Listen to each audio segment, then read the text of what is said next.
Hey everybody, and welcome back to the Rugby Magazine Fantasy Show. In this episode we're going to take a look at building your squad.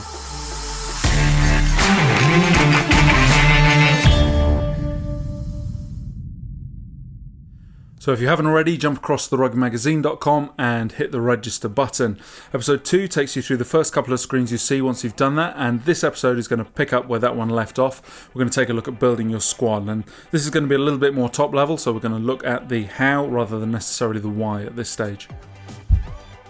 So I rounded up the last episode by having the game auto-select a squad for me, and it's built a side that contains the mandatory minimum of 28 players. So on the left is the list of players in your squad, and on the right here are the positions within your team that you need to fill for a game week.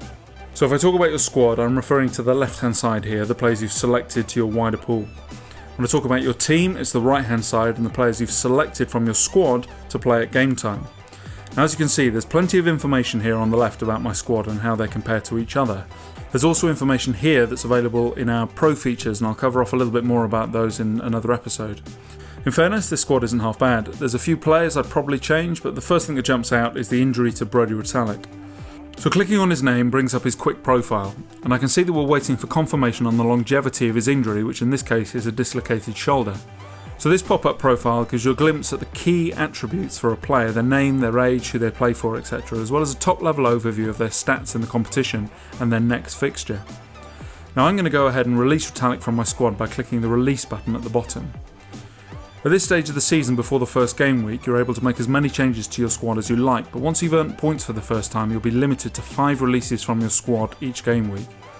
The first of these releases carries no penalty, but the remaining 4 each carry a 20-point penalty, and this is applied when game week points are calculated. So I need a player to fill in at lock, so I'm going to jump to the player list and add a filter so that it shows just that position.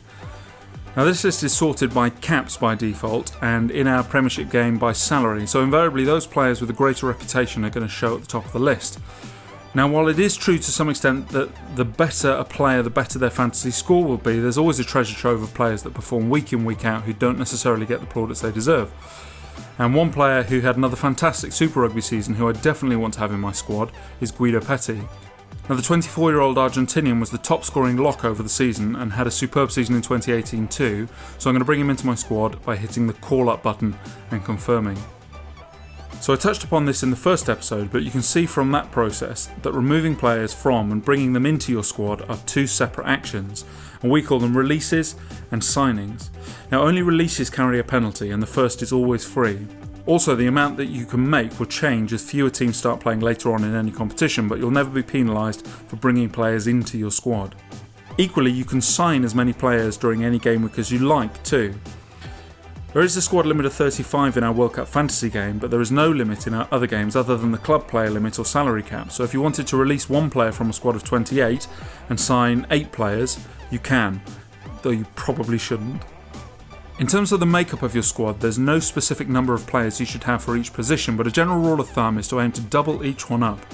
That said, given that players can play in multiple positions, it gives you a little bit more flexibility and makes those players that can cover different positions that little bit more valuable. It's also worth checking yourself every time you bring a player into your team and understanding any bias you might have towards them. Fantasy performance can vary drastically on how much you use your heart over your head. So there we go, the basics on building your squad ready for the Rugby World Cup. Now I'm going to go into more detail on who you should choose to pick in your team in future episodes, but in the meantime hit that like and subscribe button, follow us on your favourite social media channel, and look out for the next episode where I'm going to take a look at selecting your team.